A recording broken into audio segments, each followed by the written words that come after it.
Alf, we have to tell them why Pokemon cards are absolutely crushing sports cards between industries right now.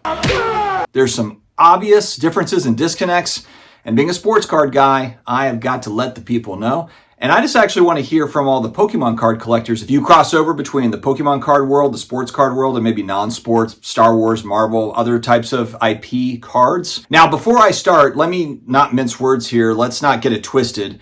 The sports card industry and sports cards are crushing it right now, regardless of whatever we're talking about, vintage, modern, ultra-modern cards, but they're doing it in a different way that I don't believe is quite as sustainable as what we see on the Pokemon card collecting / speculating / investing side of things. What are some of the big differences? Well, there is a deep collector base in sports cards. The only problem is that it is mainly zeroed in, focused around vintage cards. There are very passionate vintage card collectors on the sports card side, but the issue for the sports card industry is that typically is an older demographic. And a lot of it is vintage baseball card collectors that are collecting Babe Ruth and Ty Cobb, or they're collecting Willie Mays and Mantle, those 50s, 60s legends. Most of these guys get together at shows, they hang out, having a blast. But what I don't see as much of is that vintage love among younger generations. It's there. I own vintage cards, and I'm not young though. I'm not in my 20s or my 30s. I'm in my 40s. I'm in my 40s.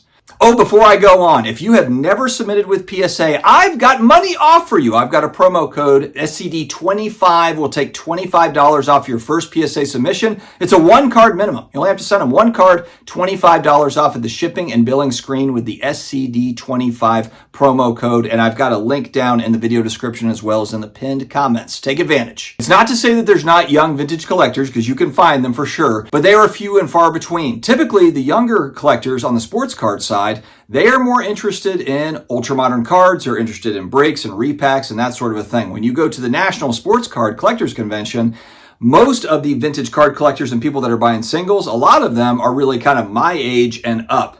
And again, there are exceptions to this rule. I would say 35 and up. If we go onto the other side of the exhibit hall, where there's a lot of the breaks and the repacks and that sort of stuff, it is a younger demographic. Why is this important? Well, it's the complete opposite on the Pokemon card side of things. The Pokemon card side of things doesn't really have nearly as much of the breaker repack type stuff. Are there repacks and are there breaks for Pokemon cards? Yes, there are. But the Pokemon card company does not own an auction house, does not own a live selling platform like Fanatics Live does that has their own breakers. There's no such thing as Pokemon company breakers. They don't have these separate platforms that they're all intertwined in. It is very simple. They release a new product out into the wild. If they need to reprint more, then they reprint more. But all of those products, when they come out, for the most part, are affordable, especially, my God, compared to sports card prices. Retail for a booster box, which is 36 packs, typically retails anywhere, let's say, from $120 to $200 a box for 36 packs. Extremely reasonable for Pokemon cards. Also for Pokemon singles, the demand is very high for a lot of these ultra-modern, the SIR, some of the tough pulls coming out of these products. And in PSA 10 condition, they can be hundreds, thousands of dollars. So there are also genuine hits in the Pokemon card products, but it doesn't cost you an arm and a leg to get into the hobby boxes. In the sports card side, it would be the hobby box for these products. So there's a less expensive entry point.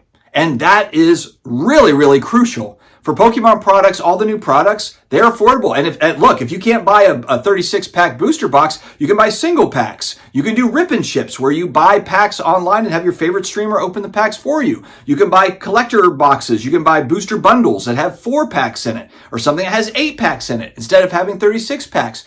All sorts of different variety, different price points for folks on the Pokemon card side. Overall demographic on the Pokemon side trends way younger.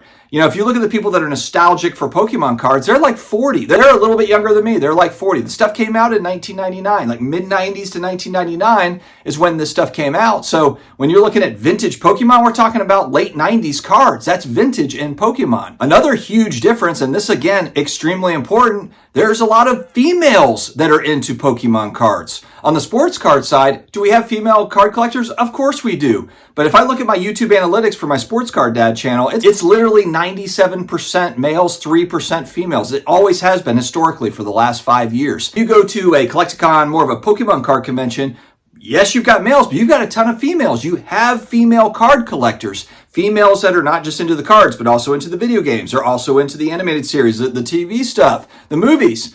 You have a broader collector base. And that leads me into the next part.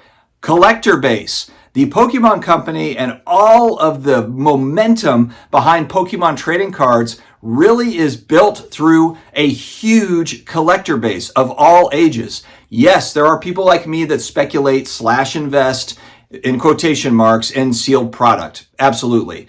But if you look at the number of collectors and really how that is promoted within the hobby, people that actually really enjoy the cards, enjoy the art, enjoy the characters, it's a completely different world than what ultra modern sports cards has really morphed into. Again, when we talk about the Pokemon Company does not have a live selling platform with a bunch of breakers on it. Fanatics Topps does. They do have that. Fanatics does have that. And if you look at sports cards, it's all about numbered cards. It's all about one of ones. It's all about rare memorabilia type cards. There's huge hits, but the hits are different. And really the only way that you have a good shot at getting those hits is either buy a very expensive box of cards, ultra modern cards for sports, or you buy into a break and gamble your way into some of those hits. And the companies that run sports cards are doubling, tripling down on that model. Pokemon doesn't even have one numbered, they don't have any numbered cards. They don't even need to have numbered cards to sell everything out. And I know a lot of people will say like, oh, a couple years ago, though they weren't selling out, you could get these boxes, these booster boxes for $100 easily, and people were hoarding them and that sort of stuff. Sure, maybe we're in kind of a boom time. Maybe this is a little bit more of a boom-ish time. You could also look at it though as those boxes, we're just always underpriced. If you go back in time I remember going back to early 2000s, Pokemon packs were already what, $2, $3, $4, $5 a pack. So the idea that in 2024, 2022, $3, $4, $5, they were still $3, $4, $5 a pack, especially considering that they had some great cards coming out. There's great single cards in those sets. They were underpriced, flat out. A lot of people noticed this. They took advantage of it. They bought it. They bought the sealed stuff. They hoarded it, or they bought it up. They opened it. They graded out the singles and they collected those.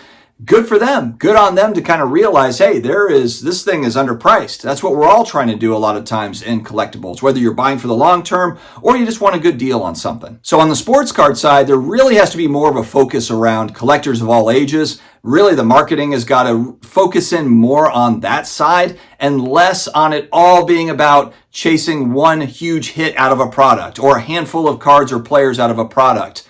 Sports is having a great run right now for a variety of different reasons. One of it's we've had some really great draft classes across the 4 major sports over the last 3, 4, 5 years. A lot of players to chase and hunt after, and that's exciting.